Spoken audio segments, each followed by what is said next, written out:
Olá, turma do oitavo ano, aqui é o professor Samuel.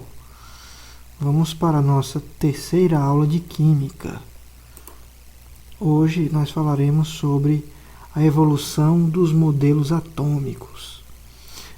Bom, aqui eu tenho uma representação da evolução que os modelos atômicos sofreram no decorrer da história, especificamente a partir do século XVIII, né? Na verdade, no início do século XIX, com o modelo atômico de Dalton, posteriormente com o modelo atômico de Thomson, na sequência de Rutherford, de Bohr, Summerfield e, por último, modelo atômico quântico. Tá? Primeira coisa, o que é que nós temos que entender com relação a modelo atômico? Bom, sabemos que na natureza tudo é feito de átomos. Toda a matéria é feita de átomos. Átomo é a unidade básica e fundamental da matéria, tá bom? Então tudo que existe no universo é feito de matéria e energia, tá? Então, desde a Grécia Antiga, no ano 400 a.C., alguns filósofos já se preocupavam em analisar o âmago da matéria, em estudar a matéria. E, mais precisamente, foram os filósofos Leucipo e Demócrito que idealizaram um modelo de partícula fundamental para a matéria, que eles denominaram de átomo, porque no grego original a significa não, é uma negação, e tomo significa parte ou divisa, ou seja, o átomo ele não pode ser dividido, não pode ser quebrado ou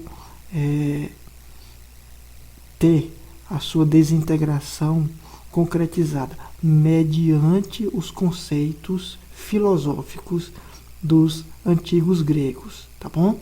Era assim que eles pensavam, tá? Eles até imaginavam o átomo como sendo uma partícula elementar autopropulsionada, inclusive até no vácuo, para estes filósofos gregos. Ao contrário de Aristóteles, que refutou totalmente essa ideia, já que ele não compactuava com a ideia de vácuo. Essa ideia de Aristóteles perdurou não somente na física atômica, ou então na química, né, ou então na física, mas seus preceitos foram muito arraigados na sociedade ocidental, principalmente no âmbito da astronomia, né, tá certo?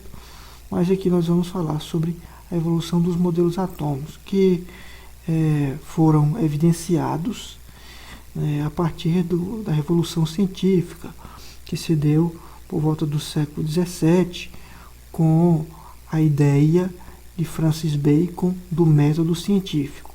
Então, a partir do método científico e as diversas pesquisas em física e química, os cientistas, os filósofos naturalistas, eles desenvolveram mecanismos de estudo empírico associado a experimentos que propiciaram uma enorme quantidade de informações que foram analisar as propriedades da matéria. Essas propriedades em si eram muito peculiares, como o magnetismo, como a luminosidade de corpos quando são aquecidos e também as características elétricas da matéria, tá bom? Vamos para o primeiro modelo de átomo, já que os gregos antigos eles imaginavam como sendo o átomo indivisível, indestrutível, impenetrável. Então eles tinham o átomo para eles tinha essa característica. Mas foi a partir do modelo atômico de John Dalton, um físico inglês, que ele, na verdade, postulou alguns princípios para estabelecer o seu modelo de átomo, tá? Então, ele tinha algumas ideias e a principal está aqui na figura. Nós podemos ver que para ele o átomo era uma esfera maciça, certo? Que não tinha carga, ou seja, aqui ele não considerou as propriedades elétricas da matéria, mas era neutra e tinha esse formato esférico e maciço, que ele chamou, isso ficou conhecido, não sei dizer se foi ele que denominou, de modelo bola de bilhar, mas esse modelo é bastante rudimentar, tá bom? Então aqui está alguns postulados. Quais eram os principais postulados de Dalton? Veremos aqui alguns. A indivisibilidade do átomo. Os átomos têm pesos definidos. Esses pesos variam de elemento para elemento. Elementos mais pesados tinham átomos maiores. Então isso denotava que os átomos tinham massas diferentes em relação a seus pesos atômicos, certo? Esses pesos atômicos posteriormente foi estabelecido como um parâmetro para classificar os elementos na tabela periódica de Dmitri Ivanovich Mendeleev, tá bom? Uma outra coisa importante era que para que os átomos de diferentes elementos pudessem se combinar, tinham que obedecer uma regra que, segundo o estudo dele, essa regra era a lei das proporções múltiplas e simples, certo? Ou lei das proporções numéricas simples e múltiplas. Era isso que precedia a ideia da combinação de átomos para formar moléculas, tanto diatômicas, triatômicas ou poliatômicas. Então, essa combinação entre átomos poderia ocorrer para formar diversas substâncias que hoje nós conhecemos, né? Existem as substâncias orgânicas, as inorgânicas, tais como as inorgânicas são as bases, os sais, os óxidos, os ácidos, e assim essas substâncias existem porque há uma combinação perfeita entre os elementos químicos. Vamos aqui ver um vídeo sobre como o Dalton chegou a essa conclusão e ao seu modelo atômico.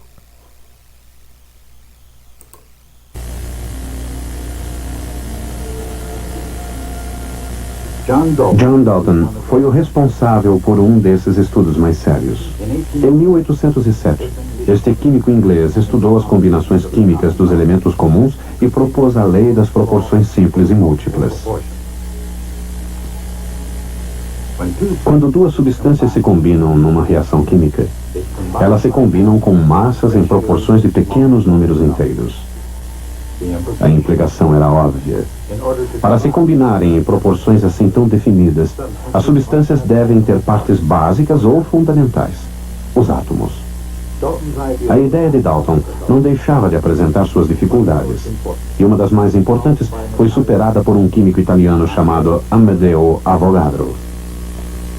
Antes de mais nada, Avogadro percebeu que até mesmo os gases mais simples, como oxigênio ou nitrogênio puros, eram compostos não de átomos individuais, mas de combinações de átomos chamadas moléculas.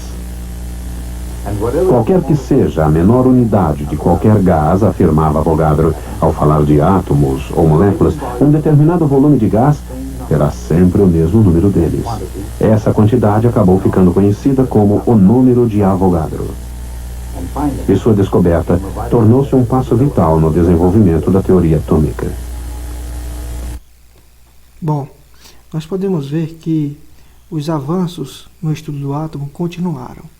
Na sequência, nós tivemos o modelo atômico de Thomson, certo? Quais eram os postulados dele? Bom, está aqui a imagem de Joseph John Thomson, um físico inglês, matemático, que estudou a natureza elétrica da matéria. Então foi a partir de seus experimentos em um tubo de raios catódicos, onde ele percebeu que esses raios catódicos que emanavam de um cátodo carregado com tensão negativa. Esses raios eram emitidos dessa placa, que era carregada com o terminal negativo, em direção a uma placa que era carregada com o terminal positivo. E assim, dentro de um tubo com gás rarefeito, ele percebeu a presença de uma linha esverdeada que era nítida e clara e contínua, que saía de uma extremidade à outra dentro de um tubo de raios catódicos. Ele pôde determinar que a partir desse experimento, que a matéria tinha natureza elétrica. E essa natureza elétrica nada mais era do que um feixe de elétrons que saía de uma extremidade à outra do tubo de raios catódicos. Então esses raios ele chamou de raios catódicos, que nada mais eram do que cargas elétricas negativas. E essas cargas elétricas negativas depois foram denominadas de elétrons. Então a matéria podia ser constituída de cargas positivas e negativas. Então aqui, a partir do estudo de James Clerk Maxwell, da lei do eletromagnetismo, ele pôde determinar que a matéria tem natureza elétrica. Então, ele postulou um modelo atômico para estabelecer que nós teríamos aqui uma carga negativa, né, ao redor de uma esfera que não era mais maciça. Essa esfera aqui era macia. Então, a esfera, o átomo seria esférico, macio, totalmente de carga positiva, e incrustado nessa massa pastosa que ele chamou de modelo pudim de ameixa, estavam os elétrons, tá bom? Como se fossem as ameixas, os elétrons, e a massa pastosa seria justamente a carga positiva. Então esse aqui foi o modelo dele.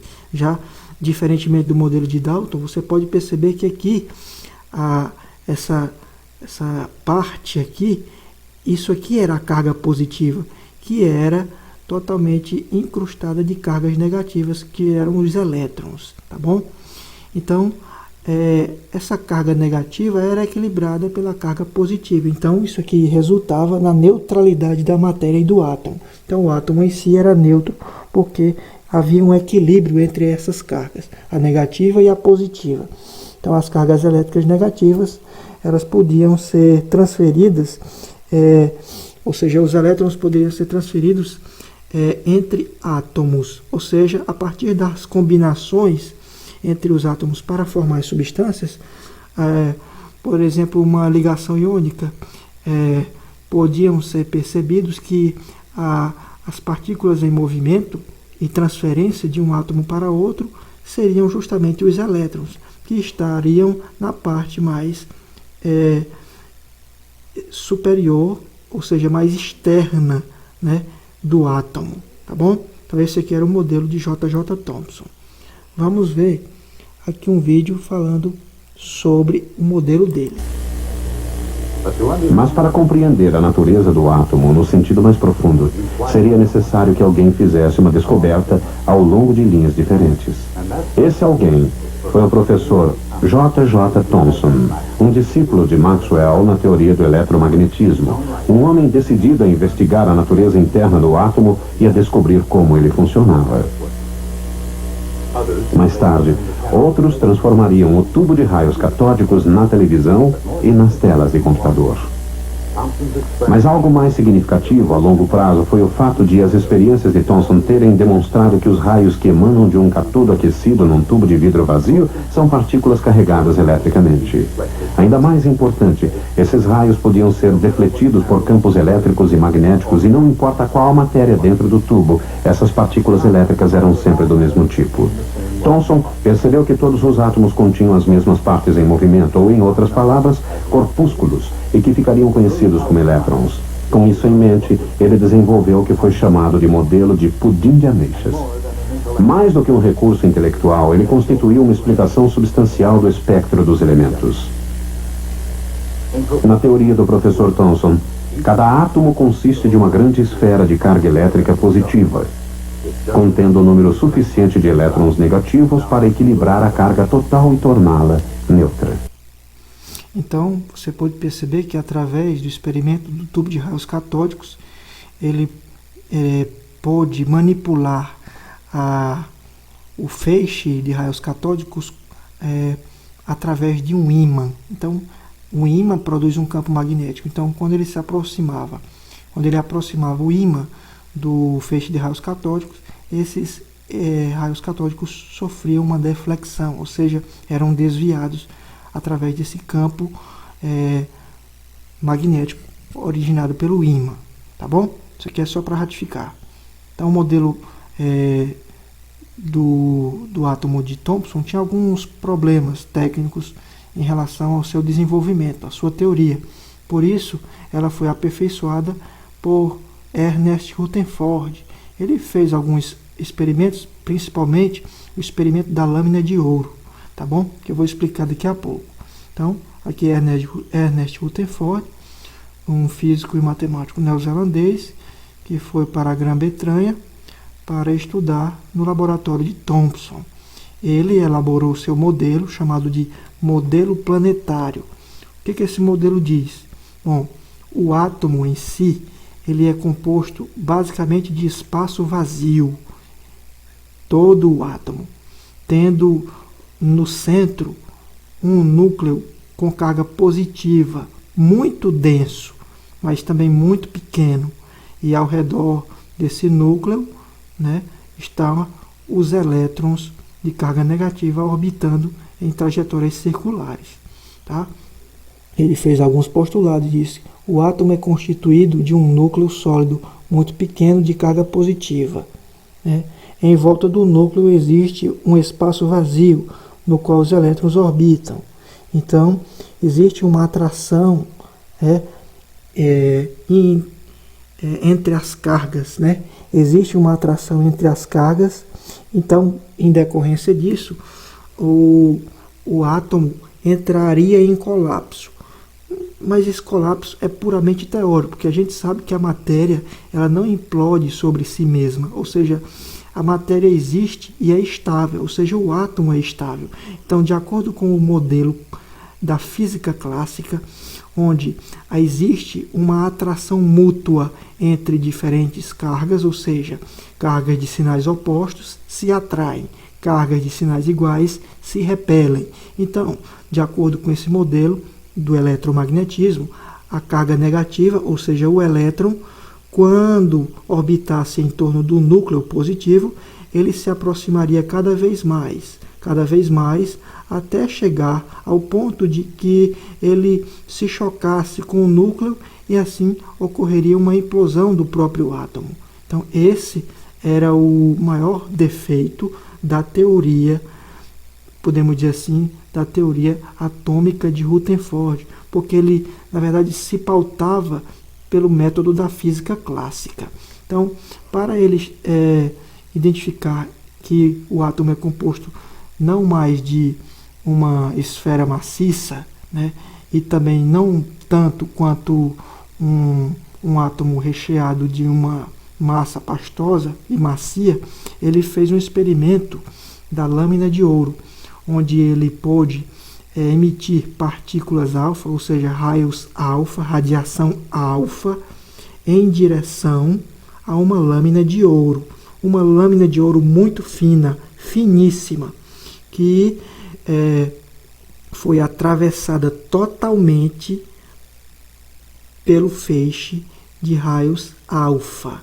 No entanto, ele pôde verificar que alguns raios alfa eram defletidos, ou seja, eram ricocheteados pela lâmina de ouro. Mas como é que isso poderia acontecer se a maior parte, olha aqui, a maior parte do feixe de raios alfa atravessava a lâmina de ouro? Isso diria para nós o seguinte: se a maior parte dos feixes de raios alfa atravessam a lâmina de ouro, é porque a matéria em si é composta por espaço vazio em sua grande maioria, certo? Na sua maior parte. No entanto, ele pôde perceber que alguns raios eram desviados, mas muito poucos eram desviados, pois ele pôde perceber que esse desvio era decorrente da presença de um núcleo sólido e positivo, tá bom?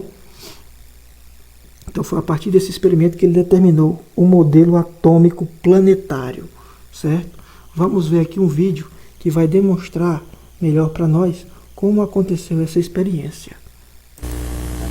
O barão Ernest Rutherford, ganhador do Prêmio Nobel e uma figura destacada da física, deixou a Nova Zelândia para estudar física em Cambridge, onde teve a oportunidade de trabalhar com o professor Thomson.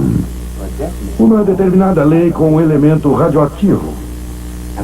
Ao pronunciar essas palavras, ele, que há muito sucedera seu mentor como diretor no laboratório Cavendish, Rutherford havia se tornado ele próprio o mestre do átomo. E nos oferece uma compreensão muito mais clara. Ainda antes de Rutherford iniciar as suas experiências, descobriu-se que os átomos podem dividir-se naturalmente e emitir uma radioatividade de raios alfa. Assim, quando Rutherford e seus colegas passaram raios alfa através de folhas finas de metal, a experiência transcorreu exatamente como todo mundo havia imaginado. A química nuclear. Os raios pareciam atravessar o metal como se ele fosse um pudim, enfrentando pouquíssima resistência e seguindo seu curso praticamente sem desvios. Mas num dia importante da história da ciência, eles observaram o que ninguém esperava. O fato mais inacreditável que já aconteceu na minha vida, disse Rutherford.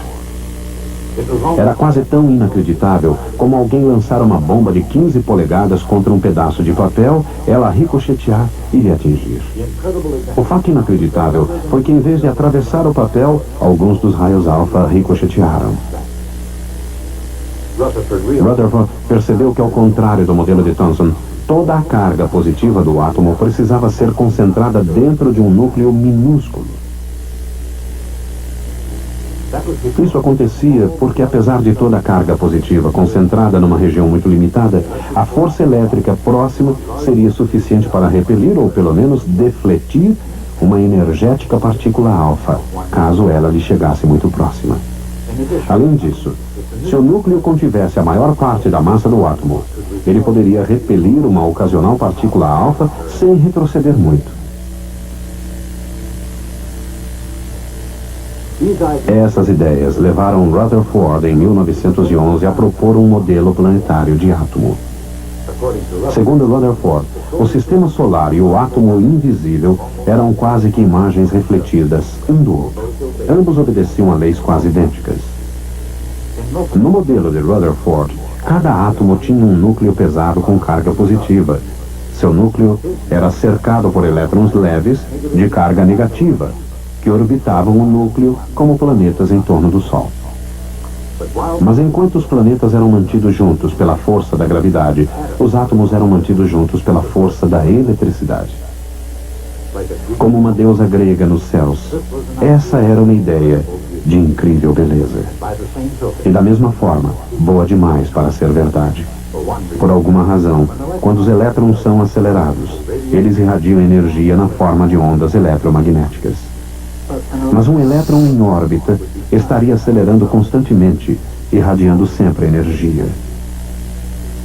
Girando e girando, o elétron acabaria caindo em órbitas cada vez menores, irradiando não linhas do espectro, mas um contínuo arco-íris de cores. E, finalmente, de forma inevitável, acabaria caindo no núcleo.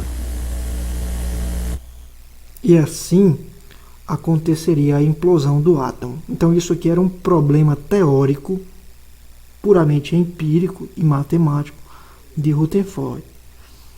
Como isso foi solucionado teoricamente? Bom, ele tinha um assistente dinamarquês chamado Niels Henrik David Bohr, tá bom? Ele, estudioso, propôs um modelo totalmente radical.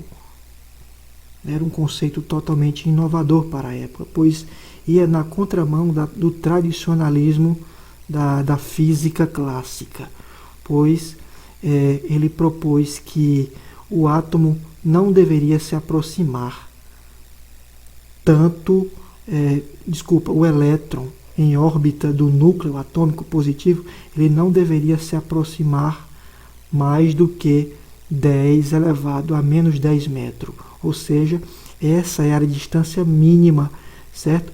Permitida para que o elétron orbitasse em torno do núcleo. Esse raio de distância entre o limite no qual o elétron deveria orbitar o núcleo foi chamado de raio de Bohr.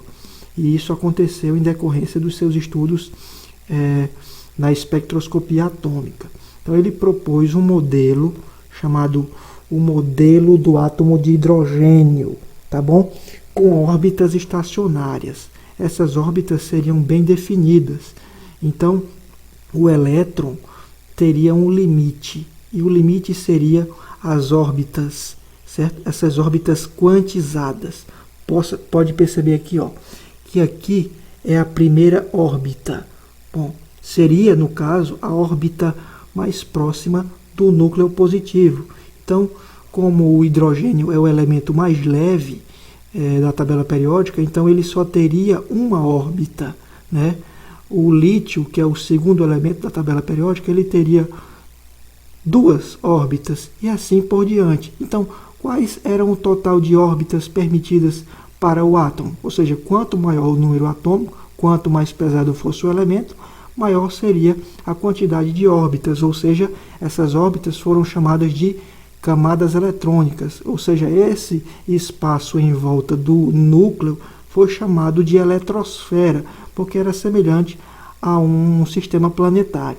No entanto, ele determinou que essas órbitas seriam fixas, certo? E cada órbita teria um momento angular e uma energia específica. O que ele chamou essas órbitas fixas, que elas não poderiam se aproximar mais do que essa distância do núcleo atômico, ele chamou de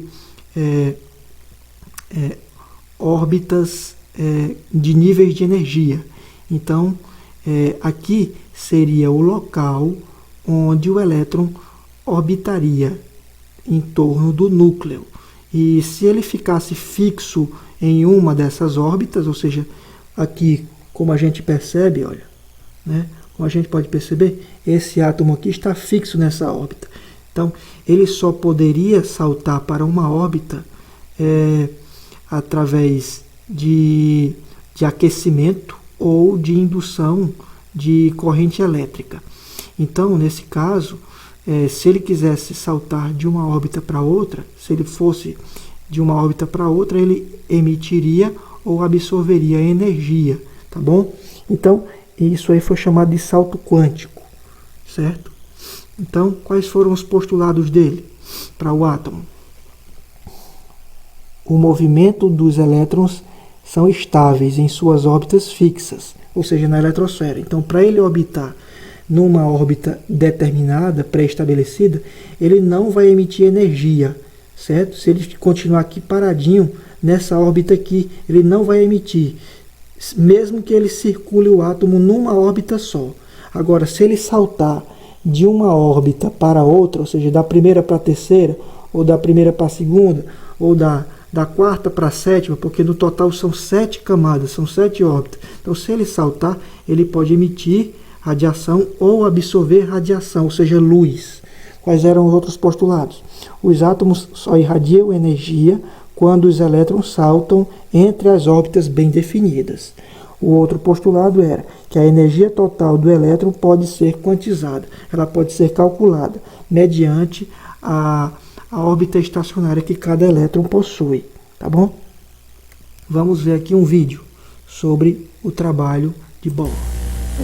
Em 1900, um físico alemão analisou o espectro emitido por um corpo sólido aquecido. Seu nome era Max Planck. Sua teoria afirmava que a matéria emitia apenas discretas quantidades de radiação, em que a energia E era proporcional à frequência da luz, F. Uma coisa notável em relação à teoria do Dr. Planck era a quantidade, H, que tornou-se uma nova constante fundamental da natureza, chamada constante de Planck. Era notável porque, na teoria de Maxwell, a energia da luz dependia da sua intensidade, não da sua frequência. Mas talvez o mais notável de tudo tenha sido o fato de o jovem Niels Bohr ter utilizado a fórmula de Planck para criar um modelo do átomo de hidrogênio. Bohr supunha que o elétron do modelo do átomo de Rutherford pudesse existir em certas órbitas especiais sem irradiar energia. Passou então a supor que a radiação, na frequência prevista pela fórmula de Planck, seria emitida ou absorvida toda vez que um elétron saltasse de uma dessas órbitas para outra. Bohr não sabia explicar por que deveriam existir essas órbitas especiais, mas sabia que sem elas não havia esperança de explicar as linhas espectrais. Então, para resumir, o átomo de Bohr é: o elétron orbita o núcleo em órbitas chamadas eletrosferas, e no total são 7 camadas eletrônicas, K, L, M, N, O, P, Q, ou 7 níveis de energia. Então, o modelo de Bohr é o modelo dos níveis de energia. E esse modelo foi aperfeiçoado por Summerfield, certo? Onde ele propôs que o átomo ele teria um formato, sua eletrosfera seria de um formato elíptico. Até ele, além de estabelecer os níveis que já foram propostos por Bohr, ele pré-estabeleceu, através de seus estudos, os subníveis ou as subcamadas eletrônicas, ou seja, o número quântico secundário. Então, esses subníveis de energia foram propostos pelo modelo de Summerfield, onde os elétrons orbitam o núcleo, certo? Em órbitas elípticas. Algumas órbitas são circulares e outras são elípticas, tá bom? Então, órbitas elípticas. Para finalizar, nós temos o modelo atômico quântico, que em 1932 houve a descoberta do nêutron, uma partícula que condensa um núcleo que está juntamente com um próton, ou seja, o núcleo é composto de prótons e nêutrons. Então, a partir da descoberta do nêutron em 1932 por James Chadwick, pôde ser estabelecido o modelo atômico mais recente, onde o núcleo é composto de nêutrons e prótons e ao redor do núcleo está a nuvem eletrônica, ou seja, o mar de elétrons. Tá bom, pessoal? Então, por hoje é só. Próxima aula nós faremos exercícios. Então, aqui deixo as minhas redes sociais para que vocês possam tirar qualquer dúvidas que vocês tiverem. Tá bom? Um abraço a todos e entrem em contato comigo. Aguardarei a resposta de todos vocês.